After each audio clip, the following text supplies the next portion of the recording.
안녕하세요. 반갑습니다. 주갈성의 성경 가이드 시간입니다. 오늘은 느헤미야를 공부하도록 하겠습니다. 우리 지난 시간에 에스라를 잘 마무리했고요. 아마 오늘 다음 시간 이렇게 두 번에 걸쳐서 느헤미야를 우리가 봐야 될 것 같습니다. 여러분, 그 느헤미야라고 하는 책은요, 원래 그 에스라와 한 권의 책이었습니다. 그 히브리 성경은 한 권인데 이것이 이제 그 70인역으로 가면서 이제 두 권으로 분리가 됐죠. 내용상으로 보면 사실은 연결고리가 있습니다. 여러분들, 그 에스라는 우리가 알다시피 그 1차, 2차 귀환 공동체의 그 이야기를 서술을 하고 있고, 느헤미야는요 3차 귀환 공동체의 이야기, 그 역사를 서술을 하고 있습니다. 여러분 기억 잠깐 해보시면 그 1차 귀환 공동체가 와가지고 그 고레스 칙령에 의해서 오게 되죠. 와가지고 그 성전을 기공식을 하고 이제 성전을 건축을 하는데 생각지도 않았던 수도 없이 많은 방해가 있어서 결국은 공사가 한 14년 동안 멈춰지게 되죠. 그럼에도 불구하고 결국은 그 이후에 다시 성전 공사가 재건이 돼서 이제 마침내 이제 성전을 건축하는 것이 이제 그 1차 귀환 공동체의 그 역할이었죠. 사실은 그 1차 귀환 공동체가 그 성전만 건축한 것이 아니고 자기들이 살아가는 그런 어떤 터전도 다 건축을 했을 거고, 기본적으로 자기들이 살아야 되니까 그 예루살렘 성벽도 다시 건축을 했습니다. 그 1차 교환 공동체의 그 성전 건축을 방해하기 위해서 이 방백 르훔하고 그 서기관 심세라고 하는 인물들이 그 아닥사스다 왕에게 이제 조서를 보내서 방해를 하려고 그러죠. 그 조서를 보게 되면 이 이스라엘 그 1차 귀환 공동체가 성읍도 같이 건축했다는 것을 우리가 알 수 있습니다. 에스라 4장 12절 보시면요, 왕에게 아뢰나이다. 당신에게서 우리에게로 올라온 유다 사람들이 예루살렘에 이르러 이 패역하고 악한 성읍을 건축하는데 이미 그 기초를 수축하고 성곽을 건축하오니. 여러분, 이제 이런 이야기를 통해서 이제 이런 기초적인 성읍과 성벽을 또 성곽을 다 건축을 하면서 이제 성전을 건축을 하게 되죠. 1차 귀환 공동체가 이렇게 결국은 성전을 건축을 하고 또 주변에 어떤 그런 기본적인 것도 건축을 한 이후에 시간적으로 58년의 시간이 흐른 다음에 비로소 이제 두 번째 에스라가 이끄는 2차 귀환 공동체가 오게 되죠. 여러분 잘 기억을 더듬어 보시면 그 에스라가 이 두 번째 올 때 이 에스라의 귀환 공동체의 목적은 바로 이 유대 백성들에게 하나님의 율법, 하나님의 말씀을 가르치기 위해서 왔다고 지난 시간에 제가 말씀을 드렸죠. 그래서 그 율법을 가르치려고 와 보니까 이미 1차 귀환 공동체들이 와서 거의 60년의 세월이 흘렀는데 이들의 삶이 그 주변의 가나안의 온갖 이방 족속들과 완전히 자폰이 되어 있어서 이게 이 유대 공동체가 완전히 자폰 공동체가 되어 있다는 것을 그 에스라가 알게 되죠. 그 사실을 알게 되고 옷을 찢고 수염을 뜯고 이제 난리가 났던 여러분들 장면을 기억하실 겁니다. 결국은 에스라와 그 몇몇 방백들에 의해서 이제 그 총회를 열고 너희들이 어떻게 하나님 앞에 이렇게 또 범죄를 할 수 있느냐, 그래가지고 그 이방 여인들과 결혼을 해서 또 이방 여인을 며느리도 들였던 모든 그런 명단들을 다 준비를 하고 거의 한 3개월에 걸쳐서 준비를 하고 그 명단들을 다 작성한 다음에 이들로 하여금 그 이방 여인과 그 이방 여인들로 인해서 그 난 자식들, 소생들까지 다 관계를 끊고 보내게 하죠. 이것이 이제 그 에스라의 그 마지막 내용이었습니다. 그렇게 하고 바로 느헤미야가 들어오면요, 사실은 느헤미야에 대한 여러 가지 이제 상황이 나오면서 느헤미야의 어떤 그 예루살렘 소식이 오는 이야기서부터 시작을 하는데, 여러분 느헤미야를 보시면요, 느헤미야는 그 페르시아 황제 아닥사스다 왕의 그 술 맡은 관리였어요. 술 맡은 관원은 굉장히 최고의 관리였죠. 근데 그가 기거하고 있는 그 수산성에 그 한 형제로부터 그 예루살렘 소식을 전해 듣는 장면이 바로 느헤미야 첫 장면입니다. 한번 보겠습니다. 느헤미야 1장 2절에서 3절 말씀인데요. 내 형제들 가운데 하나인 하나니가 두어 사람과 함께 유다에서 내게 이를 얻기로 내가 그 사로잡힘을 면하고 남아있는 유다와 예루살렘 사람들의 형편을 물은즉 그들이 내게 이르되 사로잡힘을 면하고 남아있는 자들이 그 지방 거기에서 큰 환난을 당하고 능욕을 받으며 예루살렘 성은 허물어지고 성문들은 불탔다 하는지라. 여러분, 이것이 바로 느헤미야 첫 장면이에요. 바로 뭐냐면 그 예루살렘에 엄청나게 사로잡힘을 면하고 남아있는 사람들조차도 큰 환난을 당하고 능욕을 받고 예루살렘 성이 다 허물어지고 그 성문들이 다 불탔다고 하는 것이 바로 이 느헤미야 첫 장면의 소식입니다. 느헤미야가 이 예루살렘의 소식, 자기 고향의 소식을 듣고 너무나 마음의 고통이 심했어요. 느헤미야 1장 4절 보시면 내가 이 말을 듣고 앉아서 울고 수일 동안 슬퍼하며 하늘의 하나님 앞에 금식하며 기도하며. 느헤미야는 이 소식을 듣고 잠을 이루지 못하고 몇 날 며칠 동안 울며 기도하며 금식했던 장면이 나와요. 여러분, 그렇다면 그 느헤미야의 이 첫 장면에 나오는 이 예루살렘의 이 환난을 잘 보시면 사로잡힘을 면하고 또 환난과 능욕을 당하고 이 성벽이 다 회파가 되고 성문이 다 불타고, 이게 뭐죠? 강력한 외부에 의해서 침략, 공격에 의해서 이런 일을 당한 거죠. 지금 이 느헤미야 그 첫 장면에 나오는 이 예루살렘이 겪은 이 환난이 과연 도대체 어떤 환난일까? 제가 여러 자료들을 다 찾아보지만 이 환난이 정확하게 어떤 누구로부터 어떤 공격을 받아서 이렇게 환난을 겪었는지에 대해서 자세한 그런 어떤 기록이 없습니다. 근데 에스라랑 연결지어서 한번 생각을 해보면, 여러분 잘 생각해 보세요. 이 유다 민족이 이렇게 이방 여인들을 데려다가 아내로 삼고 또 며느리 삼아서 같이 삼아서 사는 기간이 몇십 년이에요. 근데 갑자기 에스라가 와서 너희들 이름이 어떡하냐 해가지고 이방 여인들과 그 소생들을 다 내어 쫓았잖아요.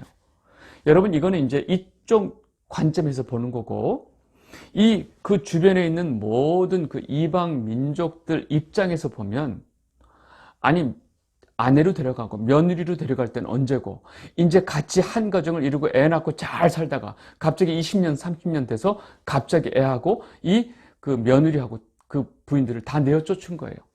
그러니까 이 한 민족도 아니고 여러 민족에 섞여 있는 이 이방 여인들과 그 소생들이 동시에 다 쫓겨나 버렸어요. 그러면 그 이방 민족들 입장에서는 이 사건을 어떻게 이해하겠어요? 이것들 봐라. 아니, 우리 딸을 기껏 며느리 삼았다가 잘 살다가 이제 다시 되려보내?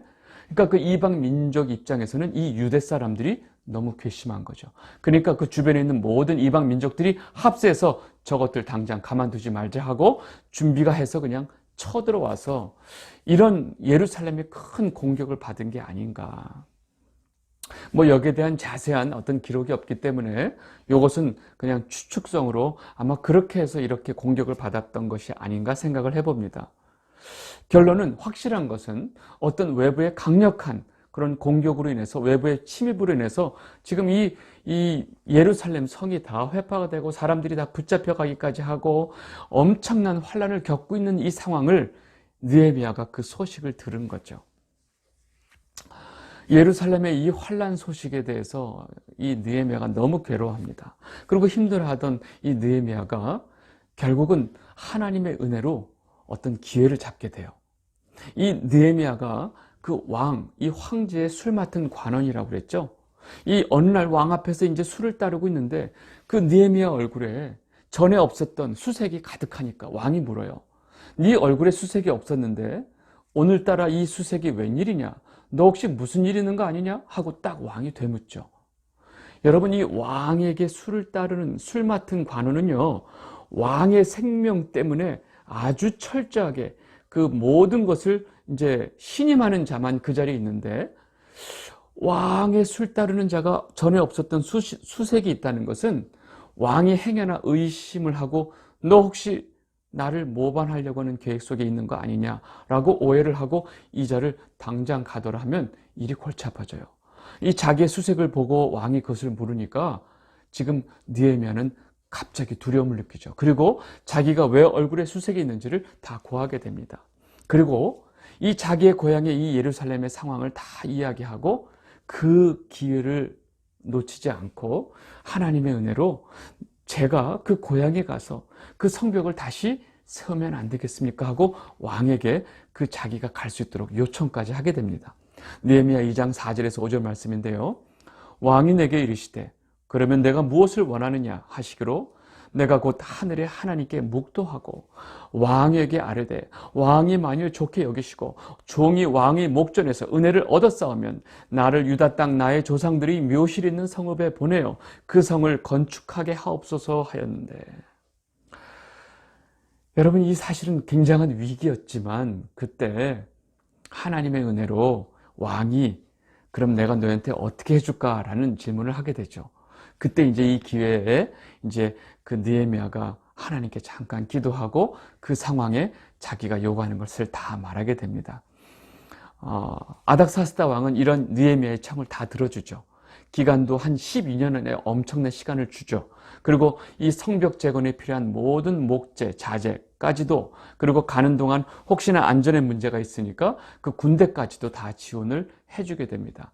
그리고 현실적으로 느헤미야는요, 이 유다 지역의 총독의 자격으로 오게 됩니다. 그러니까 모든 것이 다 왕이 완벽하게 다 지원을 해주는 거죠. 느헤미야 2장 8절에서 9절 말씀입니다. 또 왕의 삼림 감독 아삽에게 조서를 내리사 그가 성전에 속한 영문의 문과 성곽과 내가 들어갈 집을 위하여 들보로 쓸 제목을 내게 주게 하옵소서 하며 내 하나님의 선한 손이 나를 도우심으로 왕이 허락하고 군대 장관과 마병을 보내어 나와 함께 하게 하시기로 내가 강 서쪽에 있는 총독들에게 이르러 왕의 조서를 전하였더니.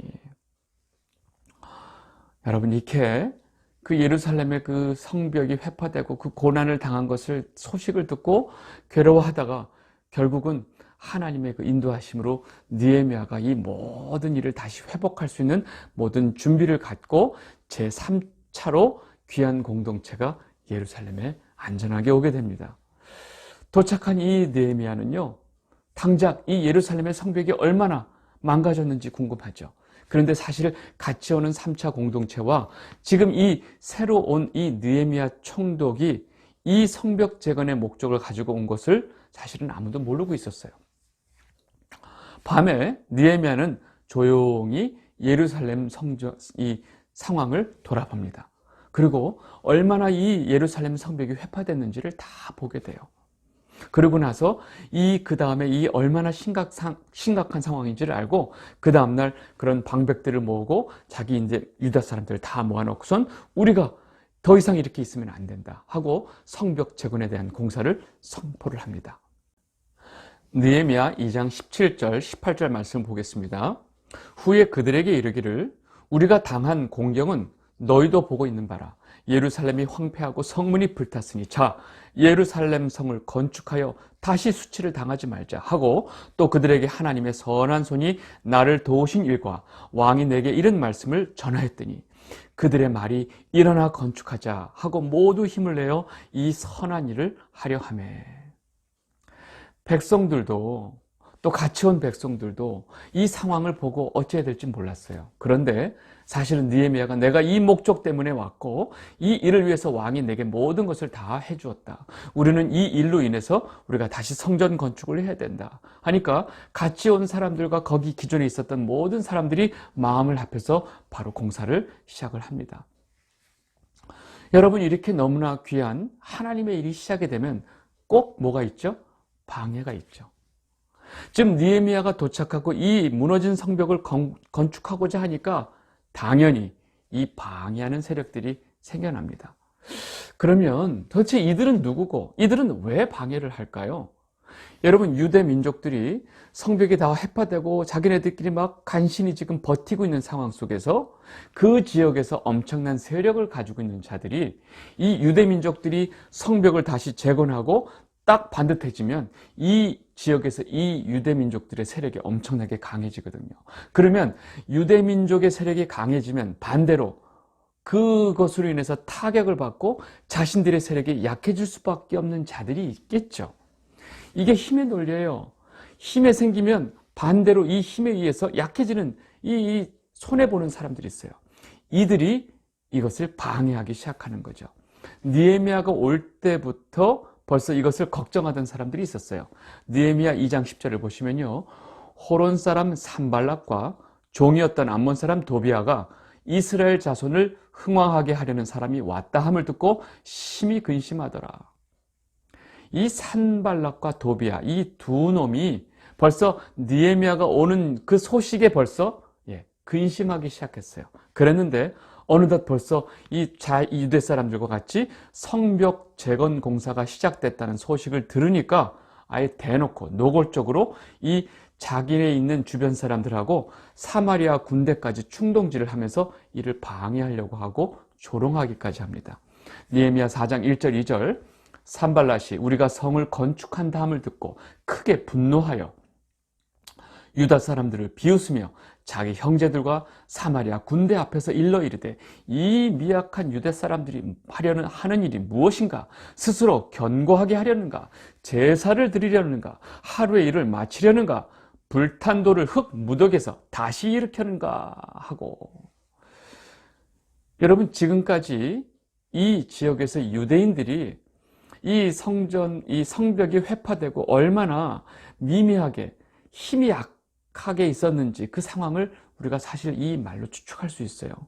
그러니까 지금 이 방해하는 이 세력들은요, 저 유다 사람들 저거 아주 미약한 사람들이야 하고 자신들이 언제든지 힘으로 제압할 수 있는 아주 약한 사람들이라는 그런 생각이 깔려 있는 거죠. 그리고 지금 성벽을 건축한다고 하니까 조롱까지 하는 겁니다. 도비아도 역시 가만히 있지 않아요. 느헤미야 4장 3절 보겠습니다.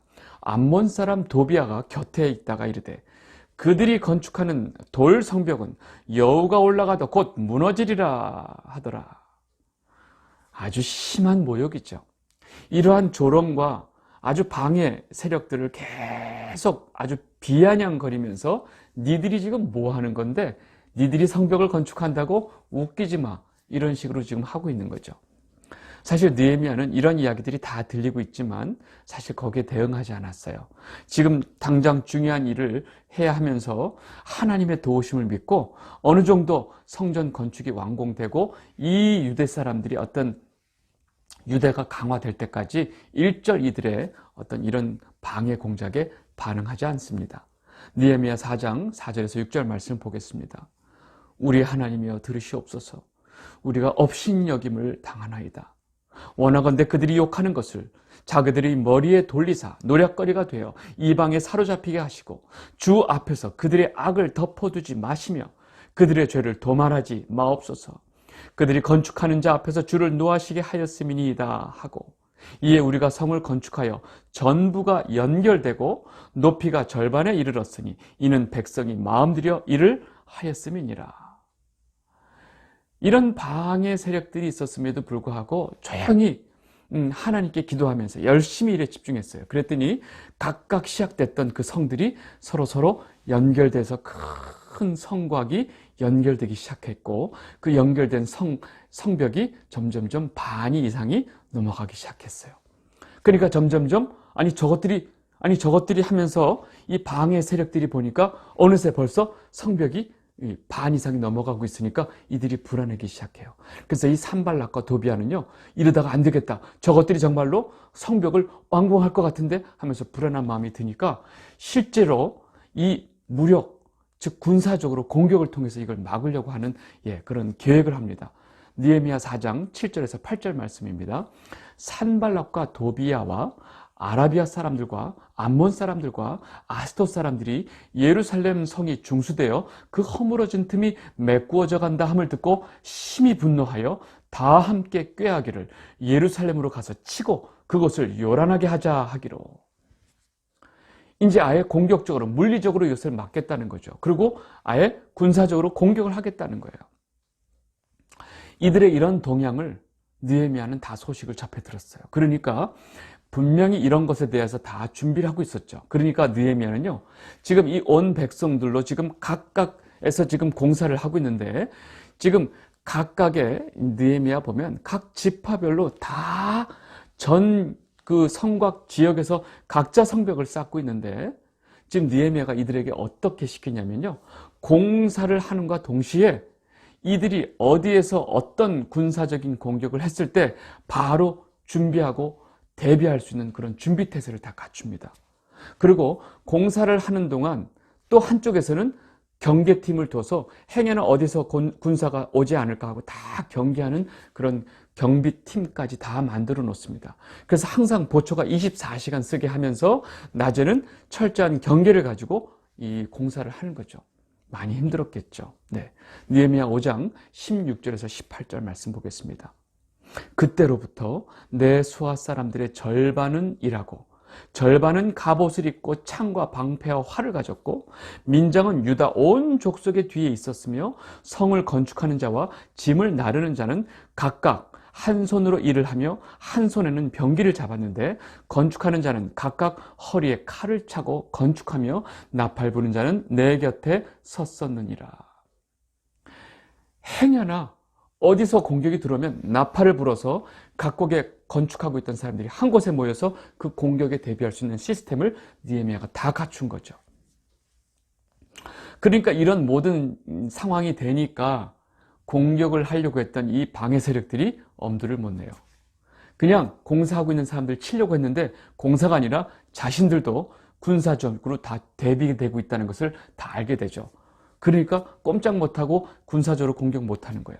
그리고 성벽 제거는 점점 완공되어져 가니까 자신들이 이제 압박감이 더 심해지죠. 그러니까 이제 이 산발락과 도비아가 어떤 식으로 하냐면 조용히 사람을 보내서 느헤미야하고 우리가 당신하고 협상을 하겠습니다 하고 어떤 협상 장소로 나오라고 불러요. 왜요? 나왔을 때 죽여버리려고. 심지어 이 느헤미야 암살 작전까지 합니다. 느헤미야가 갔겠어요? 안 갔겠죠? 네. 이 속내를 다 알고 있는 느헤미야는요, 이들의 이런 회유도 통하지가 않습니다. 느헤미야 6장 2절, 산발랏과 게셈이 내게 사람을 보내어 이르기를 오라 우리가 오노 평지 한촌에서 서로 만나자 하니 실상은 나를 해하고자 함이었더라. 이렇게 끊임없이 느헤미야를 해하려고 애를 쓰는데 이 느헤미야가 꼼짝도 안 하고 넘어오지 않으니까 이들은 마지막으로 심지어 어떤 방법까지 쓰냐면 선지자 한 명을 돈으로 매수합니다.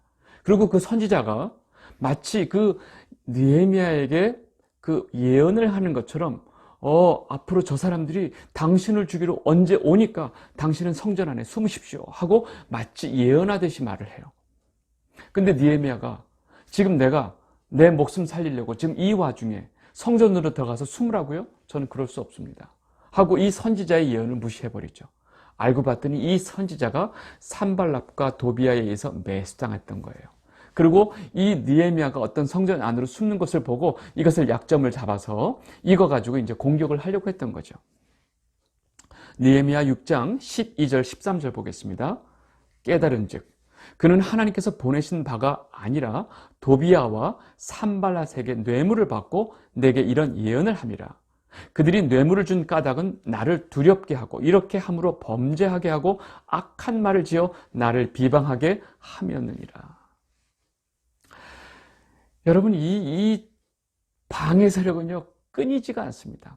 끊이지가 않아요. 아주 집요하게 방해를 해요.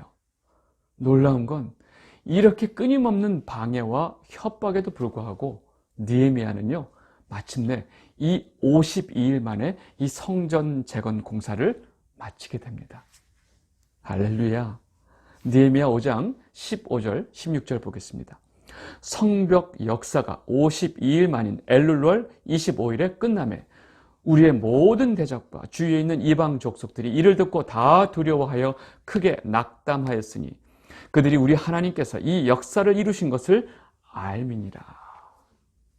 아멘. 여러분, 지금 느헤미야가 마지막에 이 성벽 재건의 역사가 끝났다는 것을 기술하면서 뭐라 그래요? 이 주변에 있는 모든 이방 족속들이 이것을 듣고 두려워하면서 왜 그들이 낙담했냐? 왜 두려워했냐? 이것은 바로 우리 하나님께서 이 역사를 이루신 것을 그들이 알기 때문이다 라고 이야기를 하는 거예요.